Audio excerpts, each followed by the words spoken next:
3 그리고 4주의 일진사주 명리학 제1325강 시작하겠습니다. 오늘은 양력으로 2022년 6월 23일이고요. 음력으로는 2022년 5월 25일입니다. 오늘 주어지는 명식은 이민년, 병월, 정미일이 되겠고요. 일진은 정미가 되겠습니다. 자, 오늘 살펴볼 사주 명식 일간은 정화일간이 되겠고, 정화일간이 태어난 월령은 5월의 정화가 되겠습니다. 5월의 정화가 태어나게 되면 어떻게 사주를 배합하는 것인지 알아보도록 하죠. 제일 먼저 일간이 가장 중요한 것인데, 오늘은 정이라고 하는 천간이 되겠고요. 이 정이라고 하는 천간은 10개의 천간이 있습니다. 갑을, 병정, 무기, 경신, 임계라고 하는 10개의 천간 중에서 네 번째 천간이 됩니다. 물론 이제 위치가 뭐 네 번째냐 다섯 번째냐 이거는 솔직히 큰 의미는 없고요. 그냥 순차적으로 갑을, 목 다음에 병정, 화가 온다라고 하는 정도 이렇게 이해해 두시면 되겠고요. 그 다음에 병화와 마찬가지로 정이라고 하는 것도 역시나 화의 기운을 가지고 있다. 즉 불의 기운을 가지고 있는 것이 정이라고 하는 천간이 되겠습니다. 어저께 공부했던 병화도 마찬가지고 같은 화자, 같은 불의 기운을 가지고 있는 것인데, 병화라고 하는 불하고 정화라고 하는 불의 차이점은, 병화는 말씀드렸던 것처럼 양의 기운을 가지고 있는 화가 되는 것이고, 정화는 음의 기운을 가지고 있는 화다. 그래서 얘는 음화가 되는 것이고요. 그다음에 병화는 양화가 되는 것입니다. 그래서 어저께 병화 설명할 때도 말씀드렸지만, 병화가 더 뜨거울까요? 정화가 더 뜨거울까요? 당연히 양의 기운을 가지고 있는 것이 더 뜨겁고요. 병화가 더 밝을까요? 아니면 정화가 더 밝을까요? 밝기로 따져도 역시나 양의 기운을 가지고 있는 것이 더 밝습니다. 그래서 음양이라고 하는 것, 음양이라고 하는 것은 서로 대조되는 그런 개념이지만, 서로 대조된다고 해서 서로를 미워하거나 멸시하는 것이 아니라 서로 보완해주는 그러한 관계가 있다라고 해서, 음양이라고 하는 것은 뭐 선악이 있다. 선이 있어야 악이 있는 것이고, 악이 있어야 선이 있는 것이죠. 그 다음에 고저, 높음이 있으면 당연히 낮은 것이 있는 것이죠. 그 다음에 깊은 것이 있으면 얕은 것이 있기 마련입니다. 그래서 불이라고 하는 화의 개념도 두 가지 불이 있을 수 있죠. 뭐냐면 태양이라는 것이 있을 수가 있겠고, 촛불이라고 하는 것이 있을 수 있습니다. 태양이 밝습니까? 촛불이 밝습니까? 당연히 태양이 월등하게 밝습니다. 그 다음에 태양이 뜨거울까요? 촛불이 뜨거울까요? 사람이 손을 댔을 때는 촛불이 더 뜨겁게 느껴질 수는 있겠지만은 태양이 더 뜨겁습니다. 당연히 태양이 그 멀리 있는 데서 지구까지 그 거리가 상당한데도 지구가 그 열기를 받아서 살 수 있을 정도면 태양은 엄청난 온도를 가지고 있는 것이죠. 다만 촛불의 뜨거운 것은 어디 심리가 아니라 저기 1m만 가도 촛불은 그렇게 뜨거운 존재가 되지 않죠. 그래서 이렇게 구분을 해 보는 겁니다. 그래서 음화라고 하는 것, 양화라고 하는 것으로서 구분을 할 때, 양화인 병화가 더 뜨겁고 더 밝다. 상대적으로 음화는 병화에 비해서 그 밝기라든가 열기가 뜨겁지 않다, 이렇게 비유를 하는 것이죠. 그래서 비유를 할 때는 병화 같은 경우는 태양지화라고 해서 하늘에 뜨는 태양의 비유를 한다라고 했고요. 그 다음에 정화라고 하는 것은 등촉지화라고 해서 촉지화라고 해서 촛불이라든가 전기불이라든가 또는 모닥불 같은 개념으로 이렇게 비유를 한다라고 말씀을 드렸습니다. 그래서 일단 화라고 하는 것은 양화는 뜨거움과 음화는 차가운 화, 이런 개념은 아니죠. 둘 다 화라고 하는 개념이기 때문에 둘 다 뜨겁습니다만, 어느 것이 더 뜨겁고 더 밝으냐에 따라서 보다 더 밝고 더 뜨거운 것이 양화가 되는 것이고요. 상대적으로 밝기라든가 열기가 좀 작으면 그건 이제 음화, 이렇게 보면 되겠습니다. 그래서 일단 중요한 것은 정화든 병화든 화이기 때문에, 화가 왕해지게 되면 세상이 너무 뜨거워지죠. 그래서 정화일간이 신왕하게 되면 임수를 가지고 뜨거운 열기를 갖다 식혀주고 정화를 갖다가 보강시켜주는 것이 필요하다라고 볼 수가 있겠고, 마찬가지로 어저께 공부했던 병화라고 하는 것도 일간 병화가 왕해지게 되면 반드시 임수가 있어서 병화를 억제해 주면서 그다음에 보강도 해줄 수 있다라는 개념으로 생각해 두시고요. 또 한 가지 병화하고 정화하고 차이점은, 병화 같은 경우는 이제 이렇게 비유할 수 있어요. 자연적으로 발생하는 불이 있다라고 본다라고 하면, 정화라고 하는 등촉지와 촛불 같은 거 있잖아요. 전기불 같은 거, 이건 사람이 인위적으로 필요에 의해서 만든 것이죠. 전기불을 켜기 위해서는 전기가 있어야 되는 것이고요. 그다음에 촛불을 켜기 위해서는 또 파라핀이라고 하는 또 연료가 있어야지 되고, 모닥불을 피기 위해서는 반드시 장작이라고 하는 것이 있어야 되겠죠. 그래서 정화일간은 대체적으로 인성인 간목을 한 점 정도 가지고 있는 것이 필요합니다. 병화도 마찬가지고요. 정화도 마찬가지로 일간이 약할 때는 간목을 쓰게 되는 것인데, 특히나 정화 같은 경우에는 어떤 불, 인위적인 불이기 때문에 반드시 정화일간 자체가 왕하다 하더라도 간목 한 점 정도는 가지고 있는 것이 필요한 그런 상황이 되겠고, 그렇다 하더라도 또 정화일간이 간목이 너무 많게 되면 또 상황에 따라서는 목다화식이 될 수도 있다. 목이 너무 많게 되면 불이 오히려 꺼질 수도 있기 때문에, 이런 경우 정활관이 목이 너무 많은 경우에는 경금으로서 목을 갖다가 벽갑 인정해서 목이 너무 많아서 불이 꺼지는 경우를 막아 주어야 된다라는 정도까지 알아두시면은, 일단 사주를 볼 때 정화에 대해서는 일단 요 정도만 기초적으로 알아두시면은 크게 문제될 것 같지는 않습니다. 자, 다음으로 정화일간이 태어난 월령 5월에 대해서 말씀드리도록 하겠습니다. 자, 5월. 어저께는 일간이 병화였고요. 오늘은 일간이 정화인데, 병화가 5월에 태어나도, 정화가 5월에 태어나도 일간은 일단 왕합니다. 그리고 절기로는 망종과 하지. 하지는 벌써 지났죠. 그죠? 하지 때가 가장 양의 기운이 강하다라고 말씀을 드렸죠. 그리고 하지 때가 양의 기운이 가장 밝은 시절이 되기 때문에 낮이 가장 길고 밤이 가장 짧은 시절이면서, 이때 이 하지를 기점으로 일음이 시생한다라고도 말씀을 드렸습니다. 이거는 이제 요 정도 알아두시면 될 것 같고요. 또 5월이라고 하는 것은 이제 망종을 지나서 이제 5월이 되는데, 일단 여름입니다. 여름. 그리고 중하라고 하죠. 그리고 5월에 하지가 있어서 양이 가장 강하다라고 말씀드렸는데, 5월이 바로 화가 왕한데, 화가 가장 왕한 시절이 바로 이 5월이죠. 그래서 화가 4월에 임간지가 되고요. 5월이면 제왕지가 되기 때문에 5월에 화가 가장 왕하죠. 그래서 어저께 병화가 5월에 태어나게 되면 격국 자체도 양인 격이라고도 말씀을 드렸는데, 오늘 같은 경우는 좀 더 격국에서 말씀드리겠지만, 정화는 5월에 태어났게 되면 양인격으로 논하지 않고요. 얘는 그냥 걸록격으로 이렇게 논합니다. 선생님, 똑같은 화인데 왜 병화는 양인이 되고 정화는 양인이 되지 않습니까? 이렇게 물어본다라고 하면, 이 양인이라고 하는 것은, 자, 이렇게 쓰죠.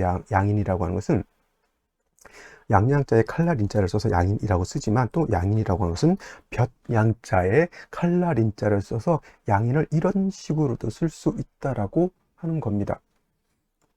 즉, 이 양양자의 칼날인자로 쓸 수 있지만은, 이 양인은 변양자이면서 음양할 때 그 양에 해당이 되죠. 그래서 양인이라고 하는 것은 양간에만 논하는 것이지, 음간은 음인이라고 하는 것이 있습니다. 음인, 양간은 양인을 논하는 것이고, 음간은 음인을 이렇게 논하는 음인이라고 하는 것이 있기 때문에 음간은 양인을 논하지 않는다, 이렇게 생각해 두시면 되겠고요. 그래서 정화가 5월에 태어나면 양인격이 아니라 얘는 걸록격이 된다. 일단 중요한 거, 양격이 됐든 걸록격이 됐든 일간 자체가 그 오행이 가장 왕한 시절에 태어났기 때문에 반드시 이거는 신왕한 사주가 되는 것이죠. 일간이 왕해지게 되면 억부용신법이라고 하는 억부용신법이라고 하는 것에 따라서 왕한일간은 억제해주고 통제해주는 것이 필요한데, 그것은 어떤 걸로 한다? 관성으로서 하는 것이고요.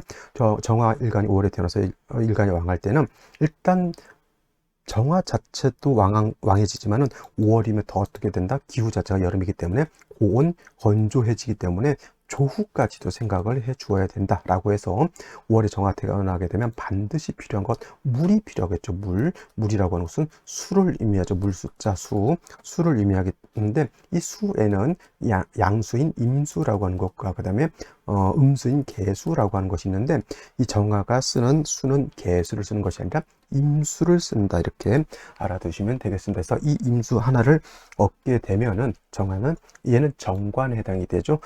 임수는 정화를 보강해주는 역할을 하면서, 또 한 가지 5월의 뜨거운 열기를 갖다가 식혀주는 그런 역할을 하기 때문에 5월의 정화는 반드시 임수가 있어줘야 된다. 단 5월 같은 경우, 4, 5월 같은 경우에는, 4월이나 5월 같은 경우에는 수가 어떻게 됩니까? 수가 굉장히 약하죠. 포대법으로 4월은 수의 절지가 되고요. 그 다음에 5월은 수의 태지가 되기 때문에 수 자체가 굉장히 약하면서 임수 하나만 떨렁 있어서는 안 되고, 반드시 천간으로 경신금이 있거나 아니면 지지로 신유금 등이 있어서 임수의 근원을 마련해 주는 것이 필요하고요. 실제로 뭐 자수라든가 해수 등이 있는 것도 나쁘진 않지만은 제가 봤을 때는 천간으로 경신금, 지지로 신유금, 금이 있어서 이렇게 수를 생조해 주는 것이 가장 바람직한 경우가 되지 않을까. 뭐 천간으로 경금이 있을 수도 있지만 지지로 이렇게 신금 같은 것이 있어 임신 이렇게 들어오게 되면은 이 금이 수를 생할 뿐만 아니라 임수 자체가 여기 신의 통근도 가능하기 때문에 이렇게 천간에 있는 글자들은 지지에 뿌리를 두는 것이 가장 바람직하다라고 볼 수가 있습니다. 자, 그래서 5월의 정화는 임수를 용신으로 써서 조와 동시에 정화를 보강하는 역할을 하고요. 수 자체가 약하기 때문에 재성으로서 수를 도와주는 것이 필요한 그런 사주국세가 된다라고 정리를 해두시고 오늘의 명식과 생시 알아보도록 하겠습니다. 자, 그러면 오늘의 명식을 다시 한번 살펴보도록 하겠습니다. 오늘 명식은 제일 중요한 일간은 정화일간이 되겠고요. 정화일간이 태어난 월령 5월의 정화가 되죠. 일단 격국이라고 아까 말씀드렸죠.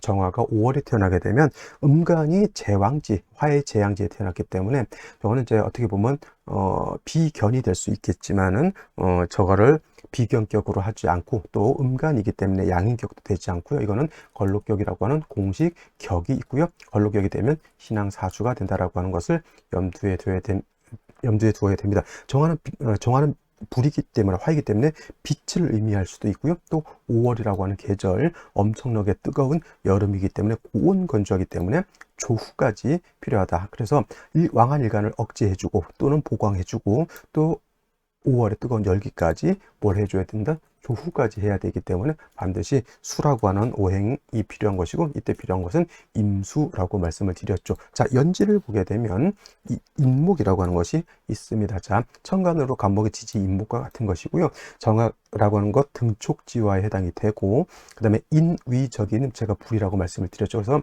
정화일간이 5월에 왕하더라도 간목 하나 정도 시로 인목 하나 정도 있는 것은 나쁘지 않습니다만은 수가 부족하게 되면 역시나 이 목은 목분비회라고 하죠. 목분비회해서 역시나 화를 더 강하게 만드는 역할을 하게 됩니다. 이렇게 합을 하게 되죠. 또 월간을 보게 되면 이렇게 병화가 투출되어 있습니다. 자, 이거 한 가지 좀 여러분들 생각해 볼 게 탈광이라고 하는 말이 있습니다. 탈광, 빛을 빼앗긴다라고 하는 것이고요.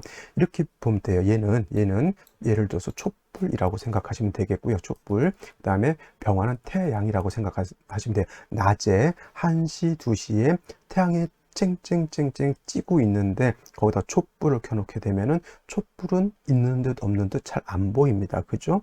또 내지는 낮에 달이 떠 있는데 낮에 나온 반달이라는 그런 동요도 있죠. 낮에 달이 떠 있는데 태양이 같이 떠 있으면 달은 돋보이지 않죠. 그래서 그걸 갖다 이제 탈광이라고 하는 것이고요. 정화일간이 해자축월이 태어나서 약한 경우에는 병화를 보는 것은 나쁘지 않습니다만은 5월에 정화일간이 왕할 때 병화를 보는 것은 마치 촛불이나 달이 낮에 태양을 본 거하고 같다 이렇게 생각하시면 돼요. 그래서 이러한 경우에는 뭐 음간이지만 양관과 같이 쓴다 이렇게 또 논했지만은 차라리 얘를 갖다가 좀 억제시켜 주는 것도 필요하다라는 것을 말씀드릴 수가 있죠. 그래서 임수라고 하는 것이 이렇게 연간에 있죠. 연간에 이 임수라고 하는 것은 물론 정화를 보강할 수도 있겠지만은 이 겁재를 갖다가 통제시켜주는 그러한 역할도 하기 때문에 역시나 5월에 병화가 있든 없든 임수라고 하는 것은 용신으로서의 절대적으로 필요한 그런 글자가 되는 것이다. 단 중요한 건 5월에 화는 왕하지만 수는 어떻다? 약하다. 이 임수가 지지로 뿌리를 반드시 얻는 것이 필요하지 이 임수가 뿌리가 없다라고 하면 있어도 마치 신기루와 같은 사마귀를 지나가다가 헛것이 보이는 거죠. 신기루와 같은 존재밖에 되지 않습니다. 자, 일지를 보게 되면 또 미토라고 하는 것이 이렇게 있습니다. 미토라고 하는 것은 건토죠. 자, 건토에는 천간으로는 무토가 건토가 되는 것이고요. 지지로 미토와 술토가 건토가 되죠. 자, 이 건토라고 하는 것은 뭐냐면 화생토 할 수도 있겠지만은 마른 땅은 열기를 갖다가 더욱 가중시켜 버리는 역할을 하기 때문에 습토인 축토하고 축토나 진토가 있으면 뜨거운 열기를 흡습해서 열기를 갖다 식혀줄 수도 있겠지만은 마른 술토라든가 미토 같은 경우는 오히려 열기를 가중시켜주는 역할을 하죠. 열기가 가중되면 가중될수록 임수는 어떻게 될까요? 뜨거운 열기에 의해서 오히려 수가 증발되죠. 원래 수라고 하는 것은 수는 기본적으로 기초 배울 때 이렇게 배우죠. 수는 화를 극한다. 물이 불을 끈다. 이렇게 얘기를 하지만은 불이 너무 강한 경우에 물이 약하게 되면 오히려 뜨거운 열기에서 물이 증발돼서 날아가 버리는 거죠. 수가 화를 극하는데 화가 너무 많으면 화다수갈, 화다수갈이라고 해서 물이 증발돼서 말라버리죠. 지금 같은 경우가 여름인데 비가 오지 않으면 어떻게 돼요? 소양강 강바닥에 훤히 드러나서 거북이 등껍질처럼 논밭이 갈라지는 것과 같다. 그게 바로 화다수갈이다라고 하는 개념. 자, 화가 원래 기본이지만 반대로 화가 너무 많아지게 되면 화다수갈이 된다라고 하는 것을 염두에 두시고, 생시에서는 반드시 뭘 봐야 된다? 임수를 생겨줄 수 있는 임수를 도와줄 수 있는 금수를 보는 것이 가장 바람직한 생시가 된다라고 보시면 되겠습니다. 자, 그러면 생시를 보도록 하겠습니다. 자, 생시 제일 먼저 나오는 생시 경자시가 있죠. 경자시. 이렇게 되게 되면 경자시가 될 겁니다. 이렇게 경자시가 되게 되면 일단 멀리 있다 하더라도 임수가 잘 뿌리를 들 수가 있겠고요. 뿌리 없는 경금이라 하더라도 일단은 마음은 수를 생하려고 하는 그런 마음이 있기 때문에 차라리 뭐 이민시라든가 을사병호 정미시에 비하면 굉장히 양반스러운 생시가 되는 거고, 어떤 분들 이런 걸 또 생각하시는 분들이 있어요. 잠이 원진이 되기 때문에 경자시는 선택하면 안 된다. 그러면 잠이 원진이 되니까 다른 생시 병호시를 선택할까요? 그러면 어떻게 된다고? 잠이 원진이 되는 게 더 낫습니다. 차라리. 그리고 잠이 원진이 됐다고 해서 그렇게 흉하게만 볼 것은 아니고요. 이 수가 필요한데 잠이 원진이 돼서 수의 근원을 마련해 주는 것이 필요한데 원진되니까 이건 안 좋다? 아니죠. 오행의 생극제와 지지로 평충회합을 먼저 보게 되는데, 원진 같은 경우 크게 제가 봤을 때는 큰 문제 되지 않습니다. 오히려 수가 살아나는 것이 더욱 관건이 되는 것이지, 저 원진 때문에 저런 걸 이런 생시를 피하는 것은 오히려 좀 잘못된 판단이다라는 생각을 좀 해보게 되고요. 다음으로 이제 신해시 같은 경우도 이제 신금이 투출되어 있지만 신금은 뿌리가 없습니다. 선생님, 토가 생해주지 않을까요? 네, 물론 이제 토생금이죠. 토가. 금을 생하는 그런 역할은 있지만 건토는 생금이 된다 안 된다. 생금 불능하다. 생금이 불능하다. 그래서 근데 이제 옆에 이제 해수는 자수가 있으면 마른 땅이 이제 물기를 옆에 두면 이제 습토화 되기 때문에 금을 생할 수 있다. 이렇게도 보지만 그래도 조금은 좀 그래도 영향력이 있을 수는 있겠지만 그래도 미토가 금을 생하기는 좀 어렵다. 이렇게 생각하시면 되겠습니다. 그건 좀 억지로 좀 좋게 생각해 보려고 한번 만들어내는 그런 것 같지만 제가 봤을 때는 그래도 지지로 진토 축토가 있는 것이 낫지 미토는 신금을 생하기가 좀 어렵다. 이렇게 생각. 그래도 다른 생시보다는 신해시, 경자시가 나쁘지 않다라고 하는 것이고요. 이렇게 만약에 신축시가 들어오게 되면 문제는 뭐냐면 여기서 핵심 뭐 어디냐면 이 축토에 있습니다. 축토. 제가 아까도 말씀드렸지만 축토는 어떤 토? 물기를 가지고 있는 습토고요. 미토는 마른 땅이죠. 근데 얘가 충이 됩니다. 일지에 있는 미토하고 시지에 있는 축토가 충이 되게 되면은 축중에 있는 지장간, 개수신금이 땅 속에 매몰돼 버리기 때문에 이 신축시는 절대 선택해서는 안 되는 생시가 되겠고요. 여기 이민계묘시, 그 다음에 특히나 을사병호 정묘시는 화가 왕한 중에 임수를 생해줘야 되는데, 임수가 연간에 없으면 모르겠지만 연간에 임수가 있는 상태에서 이런 생시를 하게 되면 종격이 된다 하더라도, 전환격이 돼서 염산격이 된다 하더라도 파격이 될 수밖에 없기 때문에 이민계묘시 내지는 을사병호시, 경술시 마찬가지입니다. 피해야 될 생시가 될 것 같고요. 그 다음에 갑진시 같은 경우에는 그래도 이제 여기 이제 습토가 하나 있다라고 하는 요 정도지, 임수가 여기 간신히 손가락 2마디 정도 이렇게 통과한다라고 생각하시면 돼요. 그래서 핵심은 요 임수가 살아나는 것인데, 그래도 얘는 습토이기 때문에 뜨거운 열기를 갖다가 축장시켜준다, 가두어 둘 수는 있다라는 그런 장점이 되기 때문에 을사병호 정미시 이런 생시에 비해서는 그나마 조금 괜찮다는 것이지, 그렇다고 이 갑진시가 뭐 겁나게 좋으냐, 그렇지는 않다라고 하는 것을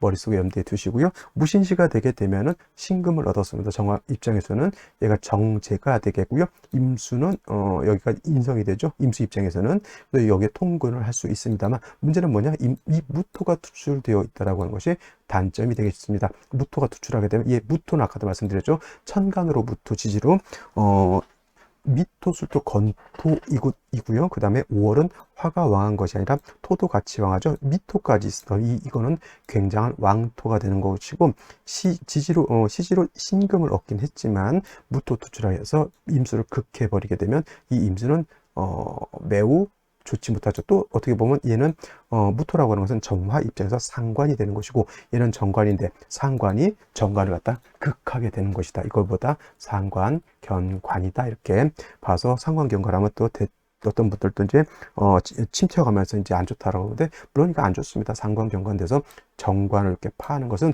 매우 좋지 못한 그런 생시이기 때문에 전반적으로 봐서 사주국세가 어떤 생시를 만나더라도 좋게 보이지는 않습니다만은, 그래도 올해 오늘 이렇게 나야 된다고 하면 자시나 해시 정도로 선택해 주시는 것이 가장 바람직하지 않을까라는 생각을 해보게 됩니다. 자, 오늘은 여기까지 설명드리도록 하겠고요.